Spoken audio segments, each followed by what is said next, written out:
Paz e bem, minha irmã, meu irmão, eu estou aqui em frente à entrada principal do plenário do Senado Federal, que nesses últimos 5 meses nós tivemos 2, 3 reuniões, especialmente para votar o presidente, que foi eleito, o Rodrigo Pacheco, e também para votar algumas autoridades que nós fizemos no esforço concentrado da semana passada. Eu queria falar com você hoje, aqui, vamos dizer, junto com a Câmara, que fica 50 metros daqui, Câmara dos Deputados, representa o Poder Legislativo. Do outro lado, nós temos o Palácio do Planalto, que representa a sede do Poder Executivo. E nós temos o outro, que fica ali na Praça dos Três Poderes, um olhando para o outro, que é o Supremo Tribunal Federal, que representa o Poder Judiciário. É esse que eu quero me deter hoje com você. Eu participo dessa CPI, que está sendo um motivo de muita gratidão, de aprendizado, por estar passando por essa experiência. E a gente vê que um dos protagonistas, que não deveria ser, é justamente o Supremo Tribunal Federal. É sobre ele que, respeitosamente, eu queria falar hoje.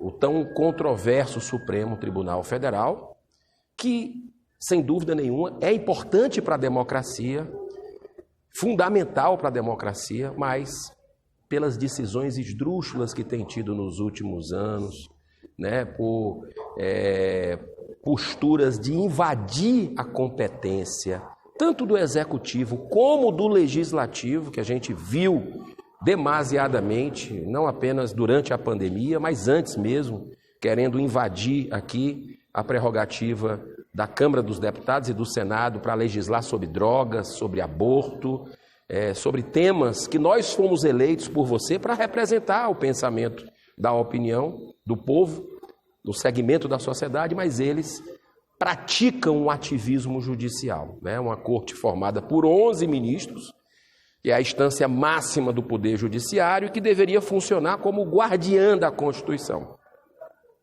Mas muitas vezes a gente vê ali certas atitudes que rasgam a Constituição.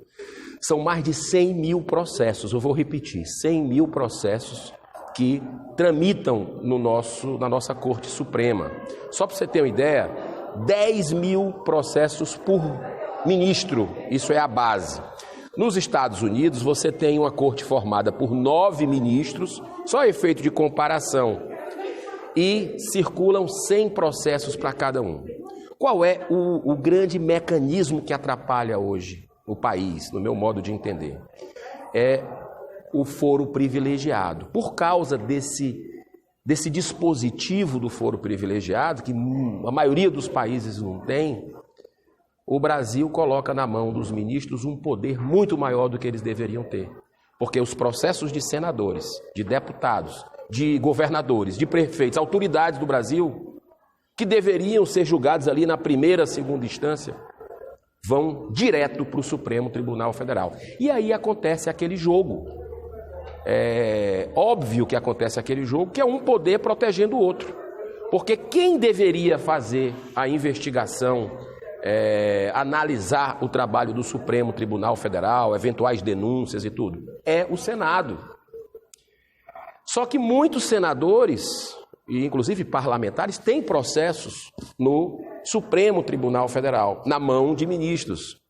Então, é exatamente aquele círculo vicioso, aquele símbolo do infinito. Um poder acaba protegendo o outro, trava. Então, essa é a grande blindagem hoje da corrupção, da impunidade no Brasil. Olha o detalhe, o Senado já fez a parte dele e já acabou com o foro privilegiado. Mas está na mesa do presidente da Câmara. Precisamos nos mobilizar. Você precisa cobrar o seu deputado federal, o presidente da Câmara, para que ele delibere sobre esse assunto, vote. Eu tenho certeza que nós vamos acabar com o foro privilegiado no Brasil e aí o Supremo perde essa força que acaba travando por processos de parlamentares lá, acaba acontecendo aí essa blindagem. E o Supremo Tribunal Federal é peça-chave na CPI. Peça-chave. Você vê que ele mandou abrir a CPI. Mas o próprio Supremo evita que pessoas venham falar, especialmente governadores, que é um dos requisitos básicos do meu requerimento assinado por 45 senadores. Investigar governo federal, sim, está lá no meu requerimento, mas também os bilhões de reais enviados para estados e municípios, que a Polícia Federal já disse que tiveram muitos escândalos com verba federal, CGU confirma isso.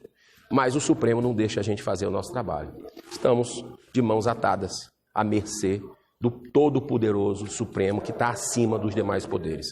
Mas com o fim do foro privilegiado, com a sua mobilização pacífica, respeitosa, nós vamos mudar essa realidade para os nossos filhos e netos. Está chegando a hora, com muita cidadania, através do voto, da modificação dos parlamentares, mudando os parlamentares aqui, eu acho que é o grande instrumento que a gente tem na democracia. Um grande abraço, muita paz, fiquem com Deus.